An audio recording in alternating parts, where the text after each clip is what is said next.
Hi! Good day everyone! I am Divina Deshardo who will tackle the introduction of Module 4, Unit 4 titled The Period of Enlightenment in the subject of Lit 1 Philippine Literature. Before we are going to start this topic, we need to know the intended learning outcomes. After studying this module, you are expected to discuss the literary pieces made by the heroes and famed writers during the period of Enlightenment through the use of KWL list chart. Create a summary of the literary pieces during the period of Enlightenment, and last, manifest appreciation towards the different literacy pieces of the period of Enlightenment. First and foremost, we need to know what is the meaning of enlightenment. So what is enlightenment? Enlightenment is the state of having knowledge or understanding. Here in the Philippines, we also underwent metamorphosis that brought about tremendous impact on how we live our lives today. This chapter will encompass a good example, the age-cover literary pieces of famed writers which innovation and growth were seen and experienced during this time. The question is, where when the period of enlightenment starts and how or what is the reason? So according to history background, the period of enlightenment started in 1872 to 1898. After 300 years of passivity under Spanish rule, the Philippine spirit reawakened when three priests, Gomez, Borgus, Zamora, were guillotined without sufficient evidence of guilt. This occurred on 17th of February. Guillotine means a machine with heavy blade that was used in the past to cut off the heads of people who had sentenced to death. So after these three priests, Gomez, Borgus, and Zamora were guillotined without sufficient evidence, that is the time or the first the Filipino spirit reawakened. They are enlightened that the Spanish was cruel and brutal. In conclusion, the period of enlightenment in the Philippines started in 1872 to 1898, where there is a situation where three priests was sentenced to death without sufficient evidence. So furthermore, my classmate will discuss about the literary pieces made by the heroes and famous writers during the period of enlightenment, and they will also discuss the contribution of these literary pieces to our country, the Philippines. So we have first, we have Dr. Jose Rizal, will be discussed by Daimon and Ahmad. Second, we have Marcelo H. Del Pilar, will be discussed by Bajunaid. And third, we have Graciano Lopez Jaina, will be discussed by Banta Hala and Benhar. Next, we have General Antonio Luna, will be discussed by Boga. And next, Mariano Ponce, will discuss by Boholst. Next is Pedro Paterno, will be discussed by Bula, and Jose Maria Panginiban will be discussed by Capili. Andres Bonifacio will be discussed by Casis. Emilio Jacinto will be discussed by Castillo. Apolinario Mabini will be discussed by Dahuya. And last, Jose Palma will be discussed by Dalos. So that's all for the introduction of Module 4, the period of enlightenment. So the other topic or the branch of this topic will be discussed by my classmates. Thank you. I'm Abdul Hassan Heberty. I'm going to report about the period of enlightenment. As we know that the Philippines was colonized by the Spaniard for more than 300 years. Sa loob ng 300 years na yun, hinalipin ng mga Spanish sa mga Pilipino. They get all the authority from the Filipino. Sila yung namahala sa ating bansa, lahat ng karapatan ay napunta sa kanila. Kahit ang pag-aayos ng mga Pilipino ay kanilang inaangkin. But After 300 years of passivity under the Spanish rule, the Filipino spirit reawakened when three Price, Gomez, Burgos, and Zamora were guillotined without sufficient evidence of guilt. The charges against the Gamborza was their alleged complicity in the uprising of the worker at the Cavite Davao Yard. This occurred on the 7th of February 1872. This was baptized with the spirit of liberalism when the Philippines offered its door toward trade, and with the coming of liberal leader in the person of Governor Carlos Maria de la Torre. Propaganda Movement, 1872 to 1896, is a set of communications, actions through books, leaflets, and newspaper articles by a group of Filipino people who called for political reform. This movement was spearheaded mostly by the intellectual middle class, like Jose Rizal, Marcelo Terpelar, Casino Lopez China, Antonio Luna, Mariano Ponce, Jose Mapanganiban, and Padre Paterno. The objective of this movement were to seek reform and inform Spain of the abuses of its colonial government in chains like following. Number 1, to get equal treatment to the Filipino and the Spaniard under the 2, to make the Philippines a colony of Spain. 3, to restore Filipino presentations in the Spain courts. 4, to Philippinize the farces, to give the Filipino freedom of speech, of the press, assembly, and forwardness of grievance. The propaganda movement aimed equality like authority of the Filipino to be educated like the Spanish, and made our country as the province of Spain and represent in the Spanish courts. Good day everyone, I am Kausar Daimon and my topic is all about Dr. Jose Rizal and his books and writings. Who is Dr. Jose P. Rizal? Dr. Jose P. Rizal's full name is Jose Protasio Rizal Mercado Alonzo Irredonda. He was born on June 19, 1861 at Calamba, Laguna. He was a multifaceted intellectual and a political activist, best known for his political writings that inspired the Philippine Revolution and ultimately led to his execution by the Spanish colonizers. He died by musketry in the hands of the Spaniards on December 30, 1896 on charges of sedition and rebellion against the Spaniards. His pen name was Laong Laan and Di Masalang. His books and writings. First, the Noli Me Tangere. This was the novel that gave spirit to the propaganda movement and paved the way to the revolution against Spain. In this book, he courageously exposed the evils in the Spanish-run government in the Philippines. It exposed the corruption and abuse of the Spanish government and clergy towards the Philippine people and the ills of the Philippine society. The Spaniards prohibited the reading of this novel. It was Fray Salvador Font, the cura of Tondo and chairman of the Permanent Commission of Censorship composed of laymen, and ordered that the circulation of this pernicious book be absolutely prohibited. The second book is El Filibusterismo. This is a sequel to the Noli. While the Noli exposed the evils in society, the Fili exposed those in the government and in the church.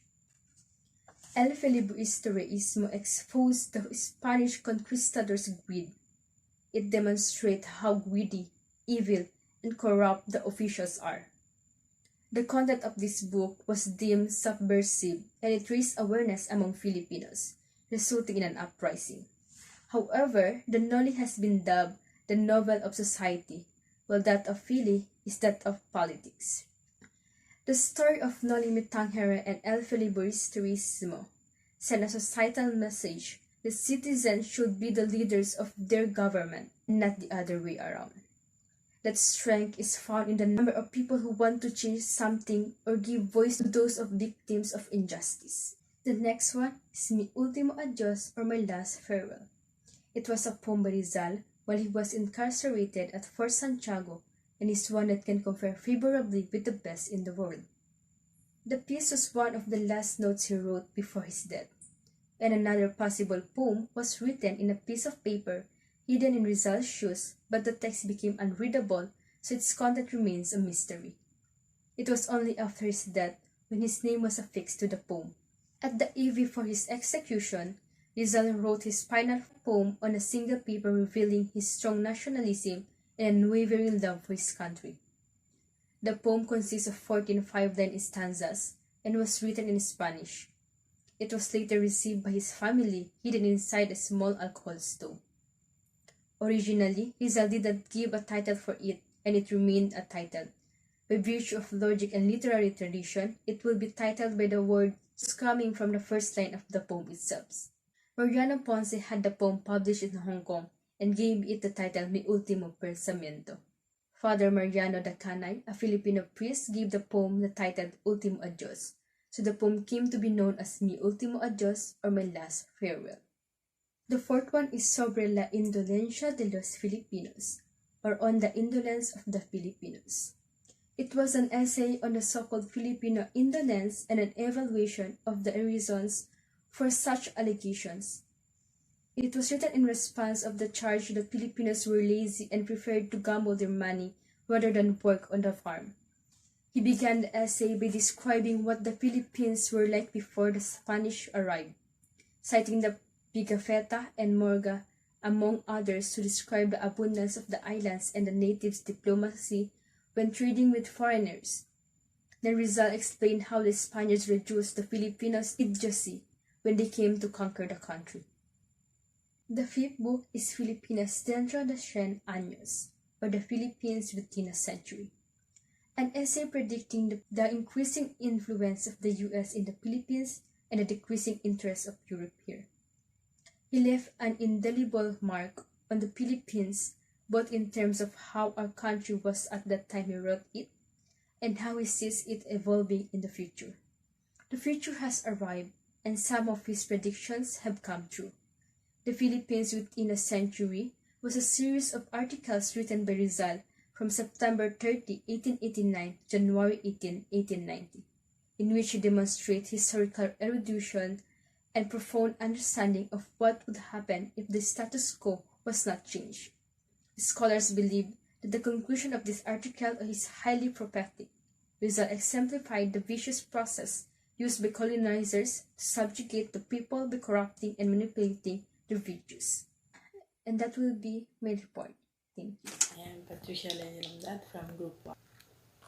Dr. Jose Potasio Rizal Mercado Alonso Warrior his books and writings. And number 6. A La Juventud Filipina, or To the Filipino Youth, a poem Rizal dedicated to the Filipino youth studying at UST. It is a poem written in Spanish by Filipino writer and patriot Dr. Jose Rizal, first presented in 1879 in Manila while he was studying at the University of Santo Tomas. Number 7. El Consejo de los Dioses, The Council of Gods, written in 1879 by Dr. Jose Rizal when he was 19 years old, and reveals the humanistic education of the Philippines at the time. In his answer to the scholasticism, The Council of Gods is a play written in Spanish by Filipino writer and national hero by Dr. Jose Rizal. First published in 1880 in Manila by the Liceo Artístico Literario de Manila in 1880, and later by La Solidaridad in 1883. The play exposes how an ancient teenager looked into the cultural elements of the Western humanistic tradition, overcoming not only its formalism, but at the same time, the laying foundation of the effort toward self-knowledge. Number 8. Junto al Pasig, beside the Pasig River, written by Dr. Jose Rizal, he was 14 years of age.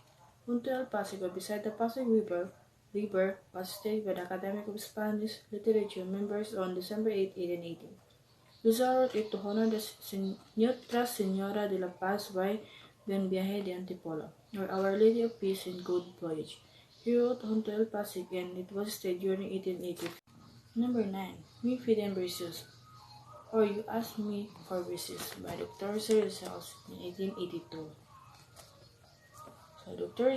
Jose Rizal had been a member of a Círculo Hispano-Filipino Circle, a society of Spaniards and Filipinos in Madrid. In the New Year's Eve reception of the Madrid Filipinos held in 1882, he declared his written Versus, of whom he wrote to the request of the society's members. Versus, or the Ask Me for Wishes, reflects how it's sad for him to have the ability to steer emotions through his poems, and have these emotions stifled and muted by the powerful and oppressive Spaniards. Number 10. Notas a la obra Sucesos de las Filipinas por el Dr. Antonio de Monga, Notes of the Philippines given by Dr. Antonio de Monga in 1889. It is a book written and published by Antonio de Monga, considered one of the most important works on the early history of the Spanish colonization of the Philippines. Number 11. P.S. Memories de un Estudiante de Manila. P.S. Memories of Estudiante of Manila in 1882. This is the studied memories of reminiscence of Dr. Jose Rizal. He wrote it from 1879 to 1881, from the age of 17 to 20 years old, when he was studying at the University of Santo Tomas, and it narrates his early life, about his family, and memories of being away from his family to studying in Manila. Number 12.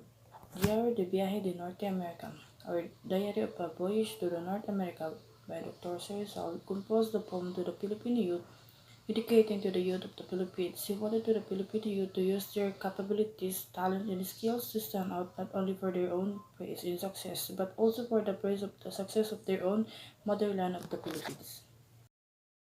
Marcelo H. Del Pilar is popularly known for his pen name of Plaridel, Papdo, Piping Dilat, and Dolores Manapal. He was born at Cupang San Nicolas, Bulacan on August 30, 1850. Marcelo started schooling at the school of Mr. Flores, then transferred to that of San Jose before U.S. He established a Jarring Tagalog in 1882. To avoid banishment, he was forced to travel to Spain in 1888. His parents were Julian H. Del Pilar, noted Filipino writer, and Bia Sagat Maita. His brother was the priest, Toribio Del Pilar, who was banished to Marianas in 1872. Because there were many children in the family, Marcelo gave up his share of his inheritance for his other brothers and sister.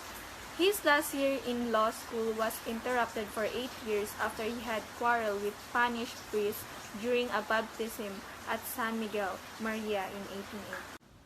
Writings of Marcelo H. Del Pilar: Pag-ibig sa tinubuang lupa, Love of Country; Kaiingat Kayo, Dasalan at Toksohan, or Prayers and Jokes; Ang Kadakilaan ng Diyos, or God's Goodness; Sagot sa Espanyol sa Hibik ng Pilipinas; Dupluhan, Dalit Mga Bugtong, or a poetrical contest in narrative sequence, Psalms and Riddles; La Sobrania and Pilipinas, or Sovereignty in the Philippines; Por Telefono, or By Telephone; and Pasyong Dagat, Ipag-alab ng Puso ng Taong Babasa. Pag-ibig sa Tinubuang Lupa, or Love of Country. This poem, which was first published in Jarring Tagalog on August 20, 1882, subsequently in Heraldo de la Revolution, December 20, 1898. And again, in the supplement of that paper, resembles the theme of a Rizal Amor Patria. As the title indicates, the theme is directed to the Filipinos in order to arouse their spirits of nationalism and self-dependence. Kaiingat Kayo.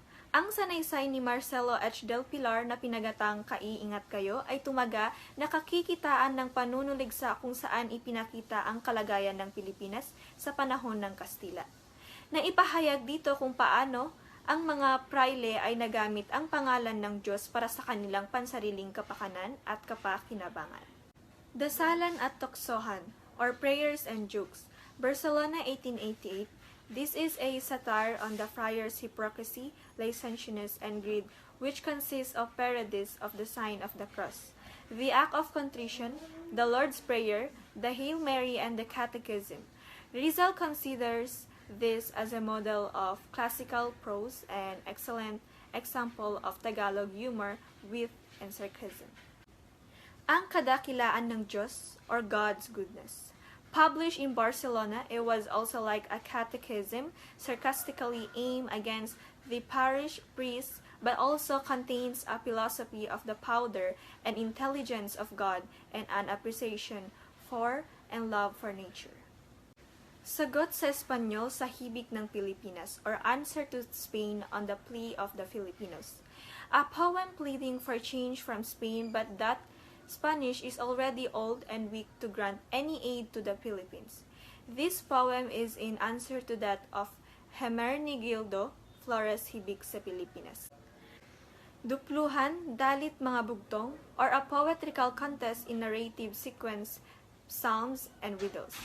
A poetic contest in narrative sequence, psalms, and riddles, compilation of poems on the oppression by the priests in the Philippines. La Soberania en Filipinas, or Sovereignty in the Philippines, was among the first pamphlets he wrote in Spain. Wrote Kaiingat Kayo, a defense for Rizal novel, No Limitang Hira, when the letter was attacked by friars. 9. Pasyong dapat ipag-alab ng puso ng taong babasa.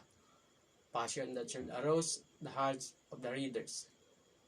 Here, Marcelo H. del Pilar recounts the abuses of the friars and concludes that the only time that the friars are courteous and loving to the parishioners is when they are wealthy and submissive to them.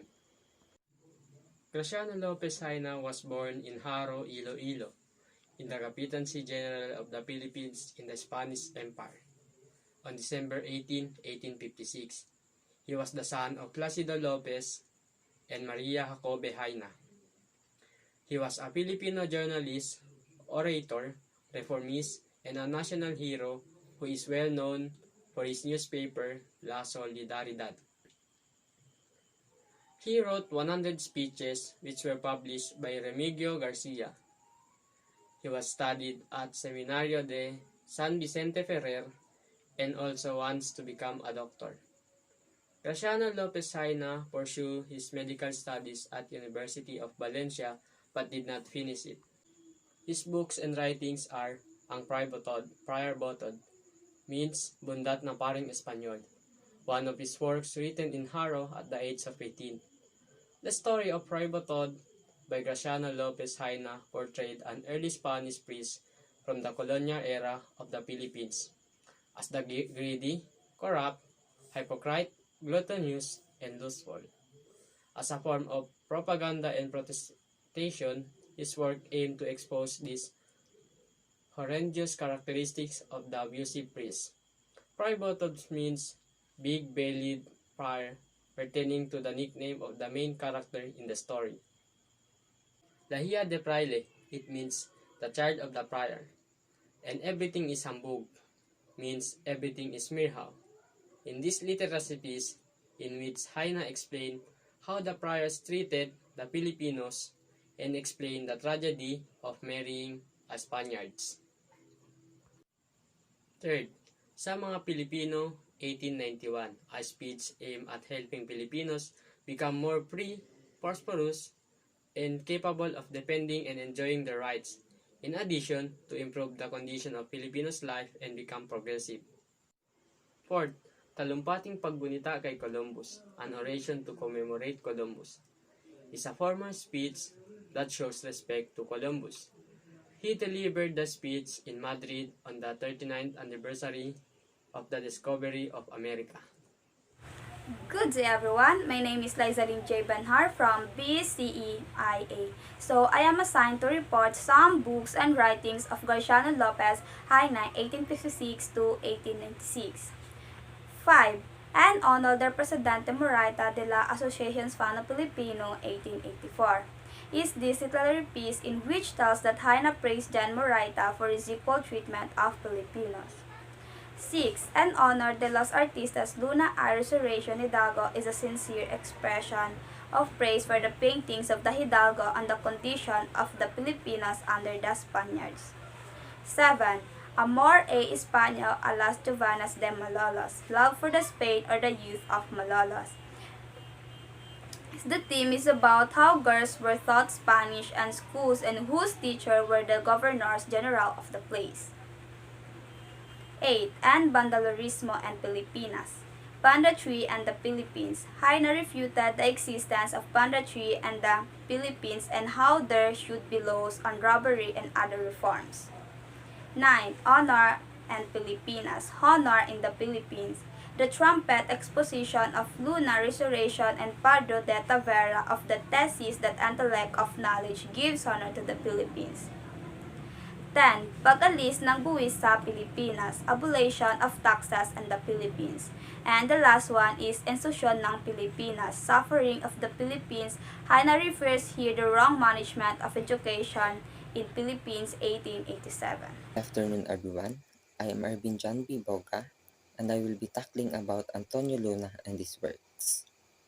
Antonio Luna, or called the fiery but brilliant leader. Antonio Luna was a pharmacist who was banished by the Spaniards to Spain. Regarded as one of the fiercest generals of his time, he succeeded Artemio Ricarte as the commanding general of the Philippine Army. He also joined the propaganda movement and contributed his writings to La Solidaridad. Most of his works dealt with Filipino customs, and others were accusations about how the Spaniards ran the government. His pen name was Tagailog. Antonio Luna possessed strong skills in chemistry and other sciences. He earned a Bachelor of Arts degree. His 1893 doctoral thesis on malaria was favorably recognized by both physicians and medical scientists. He researched about bacteriology and histology at the Pasteur Institute in Paris and later at the Belgian Medical University in Brussels in 1881. His essay titled Dos Cuerpos, Fundamentals de la Química won the first prize in a competition. Antonio Luna died at the age of 33 in June 1899. He was put to death by the soldiers of Aguinaldo because of his instant rise to fame, which became a threat to Aguinaldo. He learned about the secret societies that existed in hopes of starting a Philippine Revolution to gain independence from Spain. One such society was called the Katipunan, which had begun in 1892. The Katipunan, officially known as Kataas-Taasan, kagalang-galangang katipunan ng mga anak ng bayan. It was a Philippine revolutionary society founded by the anti-Spanish colonialism Filipinos in Manila in 1892. Its primary goal was to gain independence from the Spain through a revolution. And this is his books and writings. The first one is Noche Buena, or Christmas Eve. Noche Buena, the literacy piece pictured through Filipino life. This was written by Antonio Luna to amuse the people of Madrid. It is about a love story of Christmas in the Philippines. The second one is the Se Divierten, or How They Diverted Themselves. A dig at a dance of the Spaniards where the people were very crowded. The third is the La Tertulia Filipina, or a Filipino conference or feast. The fix a Filipino customs which he believed was much better than the Spanish. The fourth is for Madrid, a denouncement of Spaniards who claim that the Philippines is a colony of Spain, but who think of Filipino as foreigners when it comes to collecting taxes for stamps. And the fifth, the La Casa de Huepedes, or the landlady's house. The fix a landlady who looked for boarders not for money, but in order to get a husband for her child. That's all for Antonio Luna. Thank you. Good day everyone, my name is Mariela J. Tibuholtz and I will be discussing about Mariano Ponce. Mariano Ponce, born on March 23, 1863, died on May 23, 1918, was a Filipino physician, writer, and active member of the propaganda movement. In Spain, he was among the founders of La Solidaridad Asociación Hispano-Filipino. Among his significant works was Ephemeridades Filipinas, a column on historical events in the Philippines, which appeared in La Oceana Española in 1892 to 1893 and El Ideal 1911 to 1912. He wrote Ang Wika at Lahi 1917, a discussion on the importance of the national language, and he served as Bulacan's representative to the Filipino Assembly. Ponce was born in Baliwag, Paliparan, where he completed his primary education and later he enrolled at the Colegio San Juan de Poa and took up medicine at the University of Santo Tomas. In 1881, he traveled to Spain to continue his medical studies at the Universidad Central de Madrid. Ponce was imprisoned when the revolution broke out in August 1896 and was imprisoned for 48 hours before he being released. Fearing another arrest, he fled to France and later went to Hong Kong, where he joined a group of Filipinos and Filipino Chinese who served as the International Front of the Philippines Revolution. He died in the government civil hospital in Hong Kong on May 23, 1918. His remains were formerly interred in the Cementerio del Norte, Manila. He is currently interred in the Ponce family mausoleum in Baliwag according to local historian Rolando Villacorte. Works of Mariano Ponce. Mariano Ponce became an editor-chief, biographer and researcher of the propaganda movement. He used Tikbalang, Kalipulako, and Naning as pen names. The common themes of his works were the values of education. He also wrote about how the Filipino were oppressed by the foreigners and of the problem of his countrymen. Among his writing were 1. Mga Alamat ng Bulacan, or the Legend of the Bulacan, which contains legends and folklores of his native towns. 2. Pagpugot kay Longinus, or the Beheading of Longinus, a play shown at the Plaza of Malolos, Bulacan. And 3. Sobre Filipinos, or about the Filipinos. And 4. Ang mga Pilipino sa Indochino, or the Filipino in Indochina. Good day everyone, I'm Simon J. Bodla. So the topic that we will going to tackle now is all about Pedro Paterno and his books and writings. Pedro Paterno. His full name was Pedro Alejandro Paterno y de Vera Ignacio. He was born on February 17, 1857 in Manila and died on March 27, 1911 in Manila. Pedro Paterno was a scholar, dramatic, researcher, and novelist of the propaganda movement. His books and writings are Ninay, A Mi Madre, or To My Mother, and Sampaguita y Poesías Varias. So the first one is Ninay. Ninay is the first social novel in Spanish by a Filipino. The novel explores the life and the love story of the female protagonist named Ninay, a heartbroken young woman who died of cholera. Her heartbreak was due to her separation from her lover, Carlos Mabagsik. Ninay's misfortune became harder to bear because of her loss of her parents. Paterno authored this novel when he was 23 years old and while living in Spain in 1885. The novel was later translated into English in 1907 and into Tagalog in 1908. So the second one is A Mi Madre, or To My Mother. It shows the importance of a mother, especially in the home. It was established by Pedro Paterno in 1898. The third one is Sampaguita y Poesías Varias, or Sampaguita and Varied Poems. It is a collection of his poems. This is the first book of poetry published by a Filipino in Europe. The poems were written in Spanish language by Pedro Paterno. The Tagalog word Sampaguita in the title of the book, it refers to the Jasminum sambac, a species of jasmine that is native to the Philippines and other parts of Southern Asia. Paterno read verses from the book at the Ateneo de Madrid. So, Paterno's greatest contribution to the country was his role as a mediator in the Pact of Biak na Bato on December 14, 1897, which led to peace agreement between the Spaniards and the Filipinos, an account of which he published in 1910. That's all. Thank you. Good day everyone.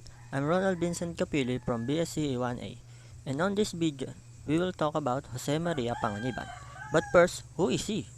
Jose Maria Panganiban is a Filipino propagandist, linguist, and essayist, born on Manbulao, Camarines in the date of February 1, 1868. He is one of the main writers and contributors of La Solidaridad, hiding under his pen name Jomapa and JMP. He is also known for having a photographic mind and a member of numerous movements around the country. As one of the main writers of La Solidaridad, Jose Maria Panganiban and his other works also become known by the others, just like Ang Lupang Tinubuan or My Native Land, Ang Aking Buhay, My Life, Su Plano de Estudio or Your Study Plan, El Pensamiento, The Thinking, and many more. His works were recognized by Jose Rizal, who even said he was a true orator and easy and energetic words, vigorous on concept and on practical and transcendental ideas. Also being one of the main writers of La Solidaridad, he called the attention of the Spaniards on the freedom of the press and criticized the educational system on the Philippines. Active revolution. The Filipinos did not get the reforms demanded by the propagandists. The government turned deaf ears to these petitions. Oppression continued, and the church and the government became even more oppressive to the Filipinos. The good intentions of Spain were reversed by the friars who were lording it over in the Philippines.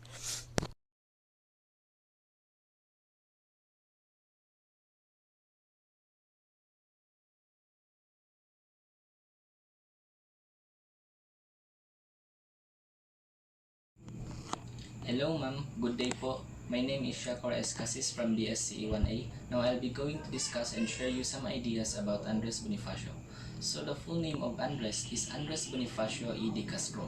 The name Andres was taken after Saint Andrew, who was celebrating his feast day on the same date, while Bonifacio E. de Castro was taken from his parents' name. Andres was born on November 30, 1863 in Tondo, Manila, and he was executed on May 10, 1897 at the age of 33 in Maragondon, Cavite.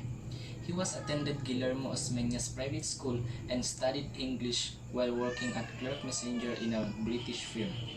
By the mid-1880s, he had become a fervent Filipino nationalist, and when Jose Rizal established the La Liga Filipina in 1892, Bonifacio was one of its first members. Bonifacio proclaimed Filipino independence on August 23, 1896. Among his works are Ang Dapat Mabatid ng Mga Tagalog or What the Tagalog Should Know. This was made when the Spaniards came and offered us friendship and self-governing people because they were ably convinced that we shall be guided toward a better condition and led to a path of knowledge, were crumpled by the honeyed words of deceit. Even so, they were obliged to follow the customs of the Filipinos, their agreement having been sealed and made binding by means of an oath that consists in taking a quantity of blood from each other's vein, mixing and drinking it is as a token of their true and loyal promise not to be faithless to what had been agreed upon. This was called the Blood Compact of King Sikatuna and Legazpi, who represent the King of Spain. So Andres Bonifacio wanted to clarify all this to the Filipino people. He said, "What prosperity have they given to our land? Do we see them fulfilling their side of the contract, which we ourselves fulfilled with sacrifices? We see nothing but treachery as a reward for our favors. As their fulfillment of the promise to awaken us to a better life, they have only blinded us more, contaminating us with their lowly behavior, forcibly destroying the good customs of our land. They have awakened us to false beliefs, and have cast into a mire the honor of our land. And if we beg for scraps of compassion, their reply is banishment and separation from our beloved children, spouses, and parents. And every sigh we utter is branded by them a great sin and punished with inhuman cruelty." So his second works is katungkulang gagawin ng mga anak ng bayan or obligations of our countrymen. First is love God with all your heart. Second, bear always in mind that the love of God is also the love of country, and this too is love of one's fellow men. Third is engraved in your heart that the true measure of honor and happiness is to die for the freedom of your country. Fourth, all your good wishes will be crowned with success if you have serenity, constancy, reason, and faith in your acts and endeavor. The fifth is guard the mandate and aims of the KKK as you guard your honor. Six, it is the duty of all to deliver at the risk of their own lives and wealth anyone who runs great risk in the performance of his duty. 7. Our responsibility to ourselves and the performance of our duties will be the example set for our fellow men to follow. 8. Insofar as it is within your power, share your means with the poor and the unfortunate. 9 is diligence in the work that gives sustenance to you is the true basis of love. Love for yourself, for your own self, for your wife and children, and for your brothers and countrymen. And the last, punish any scoundrel and traitor and praise all good work. Believe likewise that the aims of the KKK are good given for the will of the people is also the will of God. His third work is pag-ibig sa tinubuang lupa or the love of one's native land. This is a poem with a title similar to that Marcelo H. Del Pilar. The said poem was published in the first issue of Kalayaan. The poem exhorted Filipinos to join the crusade to achieve real Philippine independence. Bonifacio used the initials AIB that stands for Agapito Bagumbayan. So the last is Ang Huling Paalam or Last Farewell. It is the translation of the Ultimo Adios of Rizal in Tagalog. This poem is about his impending death as he went to honor his homeland, the pre-Hispanic Philippines, for which he was giving his life. He also used the poem to say goodbye to his friends, family, and loved ones. So this poem was only translated by Andres Bonifacio into Tagalog and English. So what lesson do we get from this poem? The lesson we get in the poem are that we are all born as heroes, not literally a hero that have a superpowers, but we are heroes in our own way. We should treasure every moment in our life. So that's all. Thank you. Everyone, I'm Georgie F. Castillo and this is my report. Emilio Jacinto. Emilio Jacinto Edison was considered as one of the greatest military genius during his time. He was very close to Andres Bonifacio. Like Bonifacio, Emilio also came from a poor family. He was born in Trozo, Manila on December 15, 1875. His parents were Mariano Jacinto and Josefa Dizon.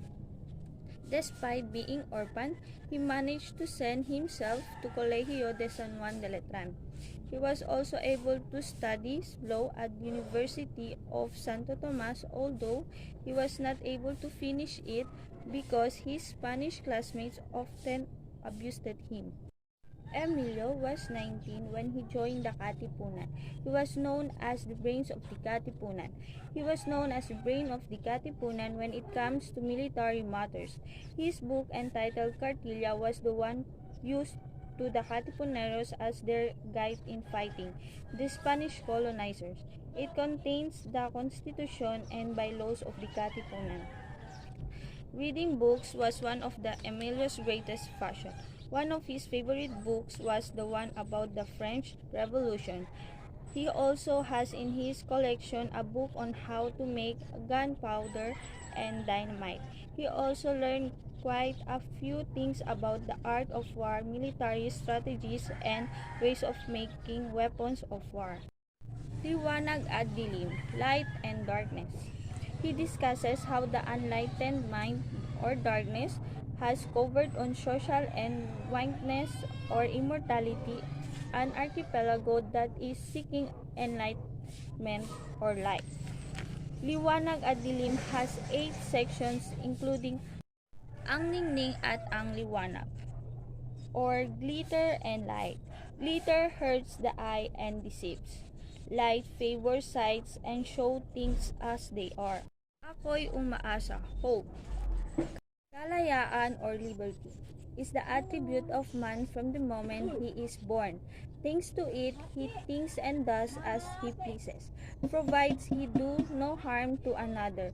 Liberty comes from heaven, and no power on earth entitled to appropriate it, nor have we a right to consent to its being done.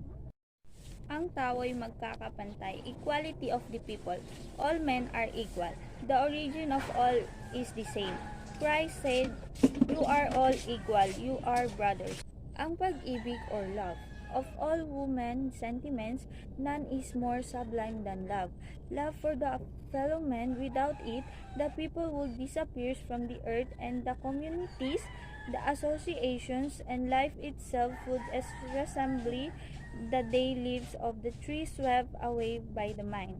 Ang bayan at gobyerno, the people and the government. Now, when the aurora of liberty is beginning to appear and the path of true joy is the rule of the common efforts until the desired goal is reached, the sense of the people must learn all those things which the subjections to Spain has prevented them from learning.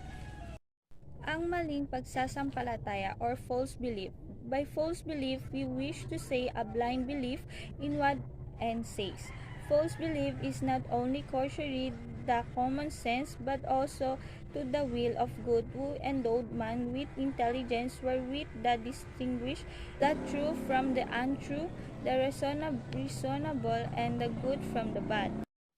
Ang gumawa or work. Work is a gift to humanity because it awakens and gives vigor to the intellectual power, will, and body, which are indispensable for progress in life. A mi madre or to my mother is a touching ode to his mother. A la patria or to my country. His masterpiece, he was born in Talaga, Tanauan, Batangas on July 22, 1864. Because he was born of a poor family, he had to work in order to study. He became known to his professors and classmates at Latren and the least because of his sharp memory and the simple clothes he used to wear throughout his schooling. And that's all, ma'am. Thank you. Good day to each and everyone, and in today's video I'll be sharing to you on what's the history about Apolinario Mabini. Apolinario Mabini is known as in literature of history in the sublime paralytic and brains of the revolution. His contribution to literature were writing on government, society, philosophy, and politics.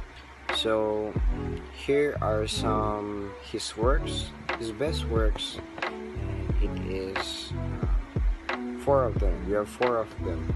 So first one is El Verdadero Decalogo. The meaning of this is the true Decalogue of 10 Commandments, and his masterpiece and his aim here was to propagate the spirit of the nationalism. So the second one is the El Desarrollo e Caída de la República. So it means in English is the rise and fall of the Philippine Republic. So third is sa Bayang Pilipino, to the Filipino people, or the nation, to the Filipino nation. And lastly is pahayag, or the news. So that is it, and thank you. By the way, I'm James Carvidoia from BSCE-1A from the group of the literature group 1. Good day everyone, my name is Sharif Akbar M. Dalos from Group 1. My topic is all about the life and the famous works of Jose Palma.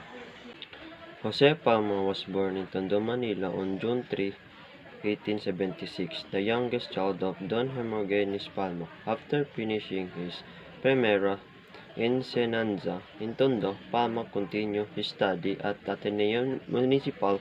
While there, he gradually honed his skill by composing verse. One of his earliest works was La Cruz de Sampaguitas in 1893. In the same year, he had a brief romantic relationship with a woman named Florentina Arellano, whose parents did not approve of him. Jose Palma was a writer and soldier from the Philippines. When he penned the Filipinas, a patriotic poetry in Spanish, he was on the staff of Independencia in September 3, 1899. It was initially published in the issue commemorating of the first anniversary of La Independencia. The poem was written to fit Julian Phillips' musical piece Marcha Nacional Filipina, and it was since served as a foundation for every translation of the Philippine national anthem. Some famous works made by Jose Palma. First is Melancholias. For me, it showed the express sadness or sorrowfulness or express a deep feeling or emotion to subject. And the second is Demi Garden. For me, what I understand, he dedicated his poem to the person who longing for. Newspaper during the Revolution. El Heraldo de la Revolution is the official bilingual newspaper of the revolutionary government of the Republic of Malolos, the first republic of the Philippines. First published on September 29, 1898. El Heraldo de la Revolution had various names from Heraldo Filipino, become Indies Official, and become a Gaceta de Filipinos. It was published important statement, political documents of the revolutionary government, such as the Malolos Constitution of 1899. So the second is La Repubblica Filipina. On September 15, 1898, La Repubblica Filipina, an independent and nationalist newspaper founded by Pedro Paterno, was published in the Mandaluyong. La Repubblica Filipina hoped to achieve national unity under the Democratic Philippines Republic. It increased republication in early 1899. So the third is La Independencia. On September 3, 1898, La Independencia, the periodical organ of the Philippines Revolution against Spain, came out with its first issue. It was edited by founded by General Antonio Luna, Supreme Chief for the Army under Emilio Aguinaldo. And lastly is La Libertad, Liberty, edited by Clemente Zoleta.